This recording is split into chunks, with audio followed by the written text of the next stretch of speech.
Garry Kasparov, thank you so much for taking the time to sit down with us. You have a new book out called Deep Thinking, Where Machine Intelligence Ends and Human Creativity Begins.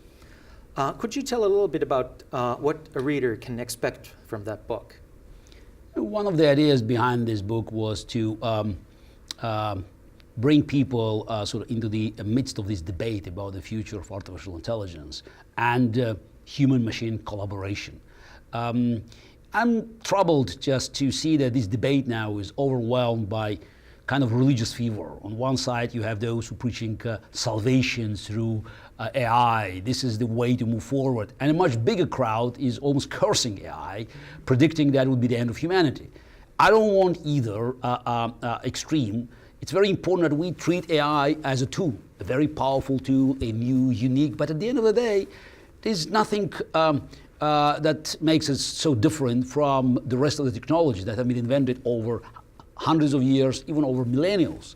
Machines have been invented by humans to replace certain tasks, starting from farm animals and then replacing humans in a manufacturing sector, and that was typical. Right now, we're seeing new machines, intelligent machines, taking over some menial parts of cognition.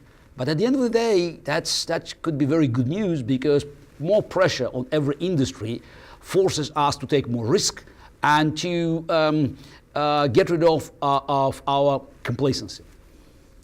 This is an important year for you because it's 20 years since your famous loss of a match to Deep Blue. You've said yourself that it was actually the even more decisive moment came a year before when you lost the first game to Deep Blue. Why do you say that? Why was that more important? Because if we analyze these matches, and I always remind people that I won the first one, though I lost game one, but I won the 6 games contest. It's important to actually look at the moment, the watershed moment, where machine could beat world champion in one game under normal tournament conditions. And that was February 1996 in Philadelphia. Again, I won the match, but sitting here in a more than 20 years later, I could tell you that the rest would be the matter of time. It took a year for machines to come back, and just 15 months, and to win the match. But it was more of me playing poorly. So I think I could still be probably on top or competing equally for a few more years. But that was already the moment, watershed moment, where everybody had to recognize the future of chess will be totally dominated by the machines, though it doesn't mean that the human chess will be eliminated or even kind of a danger, because people are not as fast as cars. Usain Bolt is not running against Mercedes-Benz, but we still have track and field competitions. We still want to know who is the fastest or the strongest of human being. So chess games will continue, because we will still have an interest to find out who is the toughest chess player, who is the smartest. But it was a watershed moment for you. It was a parallel watershed moment for humanity. We at least think that way.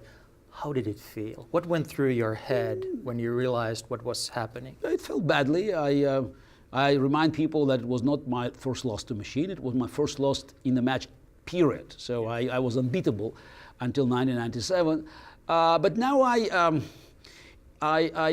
think that it was more like my blessing than my curse, that I was the world champion since 1985, when machines were laughingly weak, and I retired in 2005 when they were virtually unbeatable, because I was part of something unique, some experiment that helped me actually to understand more about the future of human-machine collaboration, because I realized that after 1997, that again it would be a matter of time when we would not be able to compete. The window of competition, as I showed in my lectures, was about 10 years. Machines were strong enough to compete, to the moment where machines were too strong for humans to challenge.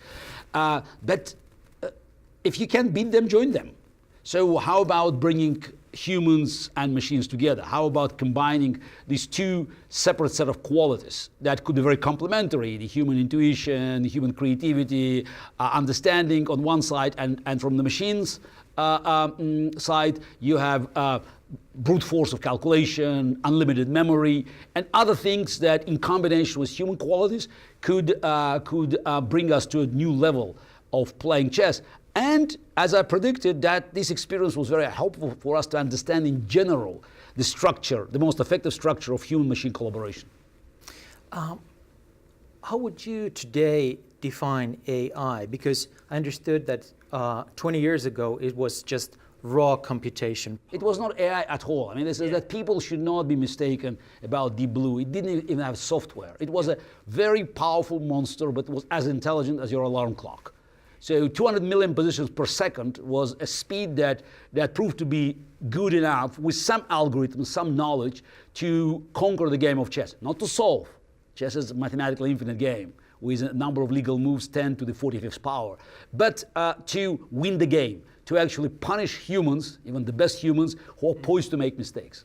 So if that was raw computational power, and today we are calling what we have already AI, Again, it's premature. It's not AI. Premature, it's not AI. Even when you look at AlphaGo, yeah. it's a Google's project, deep learning project, led by Demis Hassabis, the program that famously crushed the best Go players. Which, by the way, it's more impressive because Go is far more complicated than chess. In chess, I could see, the good moves. I can understand the nature of decisions being made, and the game is pretty well developed. So we understand, the sort of the rationale of most of the decisions, if not all decisions made, either by humans or machines. In Go, the choices are limitless. So the level of human understanding of Go is much lower than understanding of chess. So. It seemed it would be more difficult for machines to actually master Go. To the contrary, machines entered the competition and starting from the scratch, they came up with ideas and strategies that were totally unrecognizable for humans. You can't imagine chess playing engines today making a move and Magnus Carlsen or Garry Kasparov say, oh, we never thought about it. Maybe it's a new move, but I can immediately see why it's done. In Go, every time you say, we never thought about it. Again, because limitless options, to make this move or that move and to employ this concept or that concept. But even AlphaGo, which you could say the dawn of artificial intelligence, still relying heavily on brute force. So we're moving in this direction, but we should be very cautious calling even these very sophisticated advanced programs AI, because at the end of the day, we should even agree on the definition of AI. Everybody says artificial intelligence. I personally prefer augmented intelligence because for me, it will be more of the human-machine collaboration. So that's where the biggest effect can be reached. So if this is just the dawn, where do you think we are on the hype curve or the development curve of AI? I don't know, and I don't think we should now look deep into the future because that's a big mistake. Now, talking about the danger coming from AI in the distant future, thinking about the Terminator, the Matrix, and other dystopian vision coming from Hollywood, I think it's like sand in our eyes because it stops us talking about real problems. Because we could see how modern technology can be used to jeopardize the very foundation of the free world where these technologies have been invented. What a sad irony. AI could be another powerful tool. So it could create sort of a new dynamics in the world of business, in politics. It could affect the social fabric of our society. Those are real issues.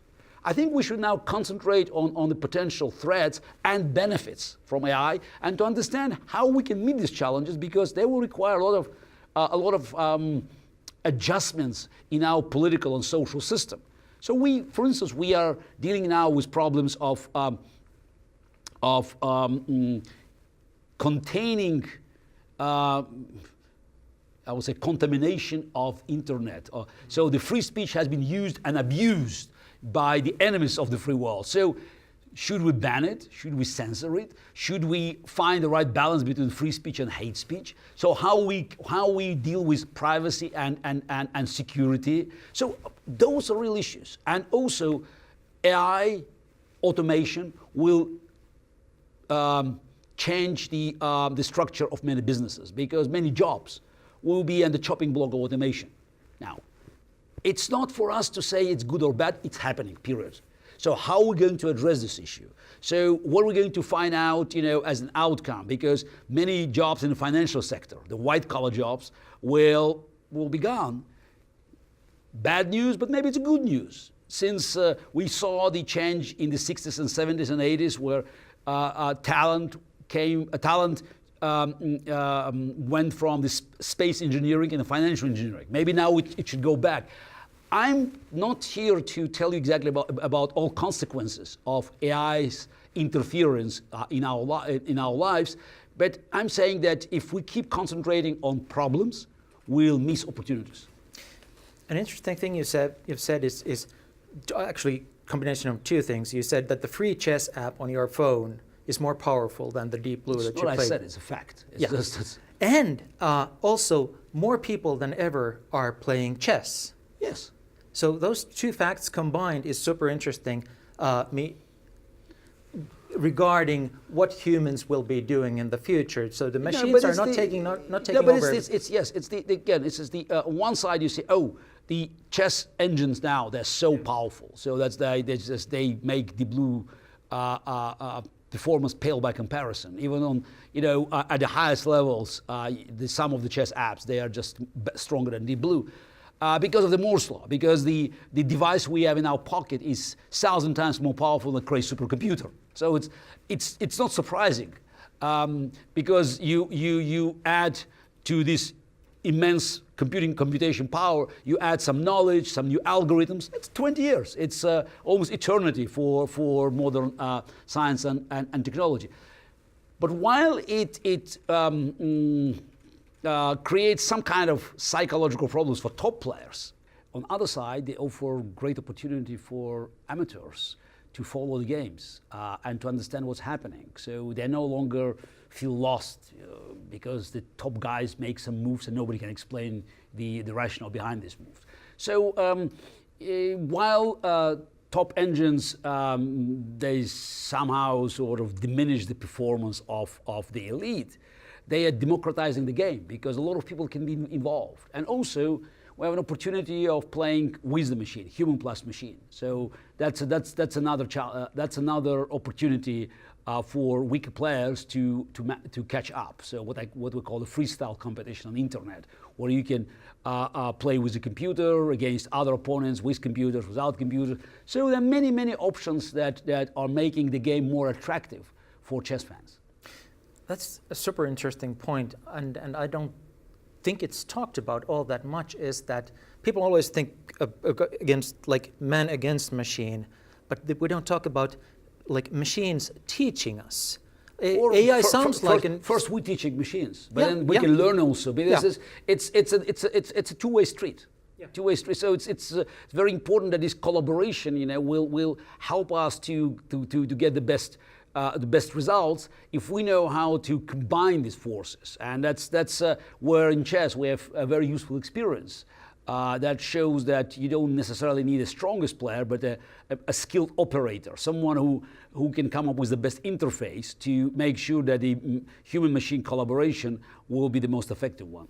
You're very aware that these tools can be used both for evil and for good, but still you are very optimistic, almost passionate about AI. What's your where do you base your optimism? My optimism is based on my faith in humanity, in the future of humanity. We saw so many challenges in the past, and we always prevailed. So when those who are saying, "Oh, it's such a dangerous time now," we have Putin, we have North Korean paranoid dictator, we have terrorists all over the world. Yes, we are facing challenges, but by the way, that's our life. But just imagine, if we go back to 1940, so when Hitler controlled Europe, Stalin was Hitler's ally, Japan was about to take over Asia, so England was fighting alone, America was still, neutral. So imagine how the world looked for an individual at that time. So totally bleak. I mean, no future. Or we go to, let's say, 1946, the end of the World War II. The world is lying in ruins. Now Stalin is all dominant. The communism is a real threat. So, and again, there was no system yet built in the free world to oppose it. So there were many challenges, and the free world has prevailed. So right now, what makes me feel comfortable that this first time in history, the free world has overwhelming military, economical, and even cultural advantage over unfree world. And what we're missing is a political will. And political will is not just, what politicians do. Political will is our message, the message from us individuals, from the voters to the politicians. And so far, the message is not there. So we like our comfort, we like convenient stuff. So, and we want someone just, I don't know, in the moon, in Mars, elsewhere, to solve our problems. We don't want to be involved. So that's why I think now we reached a point with all this interference in elections in Europe and in America, with unexpected results like the Brexit and Trump election, where more young people, especially young people, getting involved in politics. It's the end of social apathy. And I think that with this energy being unleashed, so I think that the creative opportunities that always being brought by new technology, in this case by AI, should in balance work in favor of the bright future. What do you think business people should be looking at very closely at the moment? They're looking for opportunities. They are by definition optimists. They're building the future. What should they pay attention to? Look, there are many challenges for business community because typically the attention span is very short. For the public companies, it's quarter of the results. And that will always stand in the way of grand vision. I think now they should recognize that many things are going to happen, and the big winners in the future will be those who are willing to take, at the right moment, bigger risk than others. So just look for opportunities that will offer you a chance to be ahead of the curve. By the way, that means that you have to take bigger risk than is typically allowed by current business structure. And my experience tells me that big corporations are very slow. So that's why I would expect rather, effective solutions coming from a garage industry. But also for businesses, I think it's time to look for new risky ventures. Just, you have to start allocating some capital for this talent that does exist and needs an opportunity. It doesn't mean that you will succeed. You may fail 9 out of 10. But it's very important just to have the faith in it and to sense what kind of business opportunity could be presented by certain ventures. Because I know from my experience that so many people around the world now, they're just desperately looking for opportunities. And now with this technology, they don't have to be graduated from big colleges. They can just they use their 4G and just to get MIT courses. So it's very important that that's this massive talent and almost unlimited energy for innovations, for breakthrough technologies. They will be channeled by existing business structures. Again, sometimes it goes against conventional wisdom, but that's what's good about AI. AI is going to force us out of our comfort zone.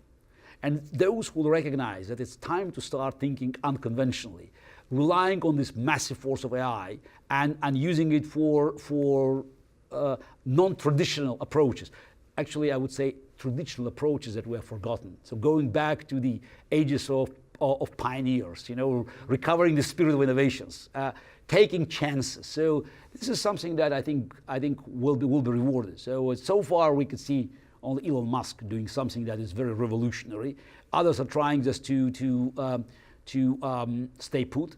But also, I think it's important to force governments to, I would say, pave the road. Mm-hmm. So just offer conditions where private business could participate in something that may offer us breakthrough innovations. For instance, I'm a big supporter of our return to the space exploration. Not just to fly to Mars, but to create conditions where big things can be invented. Because we know from history that physical expansion, opening like new continents, was always accompanied by creating something on the side, which could be far more important because there's always auxiliary effect. That's in order to go somewhere, you have to create so many things, and some of them could be far more important than the journey itself. Which governments do you see utilizing AI at the moment in an interesting or positive way? None. I think it's right now we are... It's in wrong hands. It's not in the wrong hands. I think it's the attitude is wrong because they think more about regulations. So how we can regulate that? The answer is you cannot. That's because it's so new and it's just, it keeps reinventing itself. So government will always be behind. So yes, we have to think about government's role, but not in terms of regulating it, but creating conditions where individual privacy could be, if not protected, but guaranteed. So that the information, the data collection that is happening anyway, and the data that is just being in the hands of big corporations and eventually some government institutions will not be used to harm individual customers. So it's still, we need more transparency. The government should actually argue for more transparency, both on the human and algorithm levels, forcing big corporations to play the ball and just to guarantee that the data that they're collecting as part of their business model will not be utilized for evil purposes. So it's a totally different role of the government because they have to create rules but not try to impose them. So by actually saying you can do this or you cannot do that. Things are going to happen anyway because people, they're seeking more comfortable solutions. They want convenience. And they are sharing their data without even thinking about the consequences. And then next day they're complaining about this data being used by someone. But if you just downloaded your data for a more convenient purchase at the Amazon store, or if you just subscribe for face recognition on iPhone, so what do you expect? So you already submitted voluntarily your data. So governments have to play a very different role, and so far we don't have this debate at all. So what bothers me that while technology, modern technology, AI, they create these new conditions. They are affecting our political system, financial, business, so the social structure. We're still far away of debating the big picture. We try to actually separate these issues, like it's dividing them by compartments. So here is technology, here is politics, but they're connected because we have a lot of people of my generation, the 50s and in their 60s, who are now complaining about jobs not being available while we still have energy just to perform. But we're not so savvy with computers. We're not agile as the younger generation. But people at these age groups, they vote in much bigger numbers than young people. So the governments tend to listen to these groups rather than to the younger generation. So how are we going to reconcile this gap? So how are we going to address the future? Because more and more jobs will require younger people, while the same technology will help us to live longer lives and more productive lives. So there are many paradoxes. I'm not telling you that I have all the answers, but right now I think it's very important to initiate debates that will talk about the future and about the numerous effects of AI to our lives, some good, some bad, and how can we make sure that the balance will be positive. One reason that governments are staying away from it could be that they're afraid. They're seeing the old world breaking apart around them, the old institutions, even democracies, what have you. Are they, and therefore they can't address and move forward. Can AI be used to support or rebuild democracy? Look, AI is a technology invented in the free world, as everything, a breakthrough has been invented in the free world. So it's quite ironic that we are debating. By the way, it's a rational debate about the threat created by the technologies invented in the free world to the very foundation of our freedom. In theory, yes, but I don't think it's going to happen because free society always resisted these kind of threats. So it could take longer than we thought. It could maybe take some dramatic changes in the system of the government. But I don't think it will force us to reconsider the fundamental values of the free world. It's because freedom and the free market and the liberal values that liberal democracy, those things are paramount for future progress. We don't expect anything coming from totalitarian world. They can do copy paste, they can buy technology, but at the end of the day, it's not going to move the world forward. So my answer will be that is we need more active participation of individuals in the political life, because again, the lines are very blurry. It's politics, the social media, technology, they are so interwoven now. So how about getting in? So that's my message to young people. Get in, start debating these issues. You have to be part of this campaign for your own future, by the way. So it's time to actually look at these issues and just to recognize that, I mean, unless we have a strategy, it will, the price for changes will be too high, much higher than we are willing to pay, because that's what, in my view, makes a fundamental difference between the free world and unfree world. Dictators, thugs, and terrorists in power, they always look for quick solutions. It's all about tactics. So they can move quickly. They don't care about parliaments, free press. So it's all about immediate benefits. Democracy can rely and must rely on strategy, on institutions that will last longer than one administration. Right now, we have governments that think about their own benefits. What will be for me, during my term in the office? I think it's important that we go beyond that. So we will have governments that could work for greater good, and will install institutions and programs that will outlast their term in the office. Garry Kasparov, thank you so much. This was fantastic. Absolutely.